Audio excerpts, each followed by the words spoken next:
ایک مرتبہ اپنے ساتھیوں کے ساتھ کسی مقام سے گزرے تو وہاں پر ایک کتا مرا ہوا پڑا تھا۔ اب سب نے جو آپ کے حواری تھے اپنے اپنے منہ کے اوپر کپڑے رکھ لیے، ناک بند کر لی، اور یہ ظاہر تقاضا تھا اس بات کا کہ کتا مرا ہوا ہو اور ہو بھی بدبودار تو پھر یہ پریشانی کا سبب ہے۔ حضرت سیدنا عیسیٰ علیہ نبینا وعلیہ الصلوۃ والسلام نے سمجھانے کے لیے اور بتانے کے لیے کہ ہمیں کرنا کیا چاہیے، آپ نے ارشاد فرمایا ذرا دیکھو تو صحیح اس کتے کے دانت کتنے چمک رہے ہیں، یعنی ہے بدبودار کتا ہے، مرا ہوا کتا ہے جس سے ہر ایک گھن کھائے گا، لیکن ذرا غور سے دیکھو اس کے دانت کتنے چمک رہے ہیں۔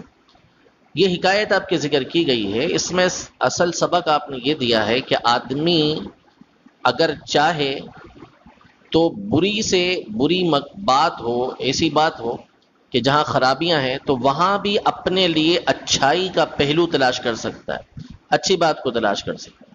نبی پاک صلی اللہ تعالیٰ علیہ وسلم نے اس بات کو بڑے اچھے انداز میں سمجھایا۔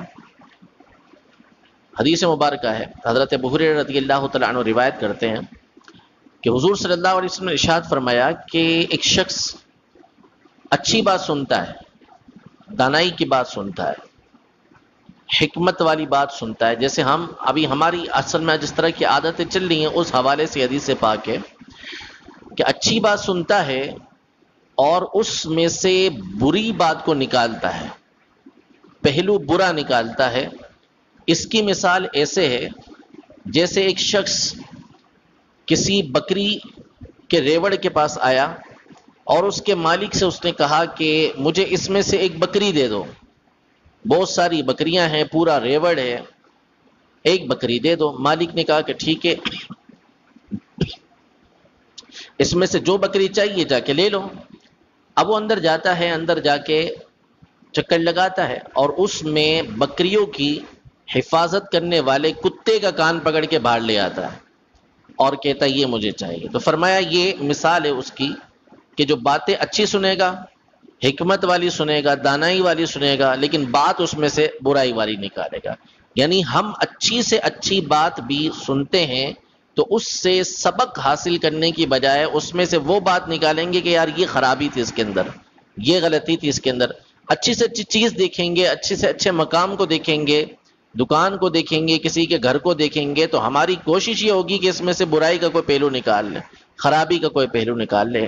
یہ ہماری تعلیمات نہیں ہے۔ دوسرا یہ کہ عیب چھپانے کے لیے ہماری شریعت نے بڑا اس پر زور دیا اور سمجھایا کہ بندہ جب کسی کے عیب پر مطلع ہو جائے، اس کو کسی کی کوئی خرابی پتہ چل جائے، اس کی کوئی برائی، کسی کی کوئی برائی اس کو پتہ چل جائے تو اس کی عیب پوشی کرے، اس کے عیبوں کو چھپائے۔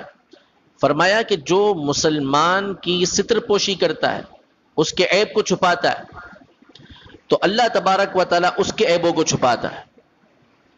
یعنی عیب سے خالی کوئی نہیں ہوتا، خرابیوں سے خالی کوئی نہیں ہوتا، لیکن بندہ اگر دوسروں کے عیبوں کو چھپاتا ہے تو اللہ تبارک و تعالیٰ اس کے عیبوں کو چھپائے گا۔ تو اگر ہم کسی کے عیب کو چھپائیں گے تو لازمی نہیں کہ ہمارے چھپانے سے وہ چھپ بھی جائے، ہو سکتا ہے کسی اور کے ذریعے ظاہر ہو جائے، لیکن جب اللہ تبارک و تعالیٰ ہمارے عیبوں کو چھپائے گا تو پھر کوئی بھی ظاہر نہیں کر سکتا۔ اللہ تعالیٰ نے قرآن مجید فرقان حمید میں ہمیں بنیاد سے منع کر دیا، ابتدا سے منع کر دیا کہ کسی کے عیب کے بارے میں ہمیں پتہ ہی نہ چلے۔ فرمایا یا ایھا الذین آمنوا اجتنبوا کثیرا من الظن، اے ایمان والو بہت سارے گمانوں سے بچو، خیال کرنے سے بچو کہ یہ ایسا ہوگا، یہ ویسا ہوگا، اس نے اس طرح کیا ہوگا، اس نے اس طرح کیا ہوگا، یہ ایسے کرتا ہوگا، یہ ایسے کرتا ہوگا۔ ان خیالات سے بچو۔ کیوں؟ اس لیے کہ بہت سارے خیال یہ گناہ ہوتے ہیں۔ بندہ کسی کے بارے میں برا سوچتا ہے تو یہ گناہ ہوتا ہے۔ اگر اسی کی جڑ کٹ جائے کہ بندہ کسی کے بارے میں برا سوچے ہی نہ تو آگے جانے کی ضرورت ہی پیش نہیں آئے گی۔ آگے فرمایا ولا تجسسوا، اگر تمہارے دل کے اندر کسی کے بارے میں کوئی خرابی آ جاتی ہے تو اب تجسس میں نہ پڑو کہ اس کے عیبوں کو تلاش کرو، اس کی خرابیوں کو تلاش کرو۔ تمہارے دل کے اندر جو بات آئی تھی اب اس کو پکڑ کے اس کی اس بات کو تلاش کرو، ایسے نہیں۔ اور بالفرض تمہیں پتہ چل جائے تو ولا یغتب بعضکم بعضا، تم میں سے کوئی دوسرے کی غیبت نہ کرے، یعنی اب وہ کسی دوسرے کو اس کا عیب نہ بتائے، اس کی خرابی نہ بتائے۔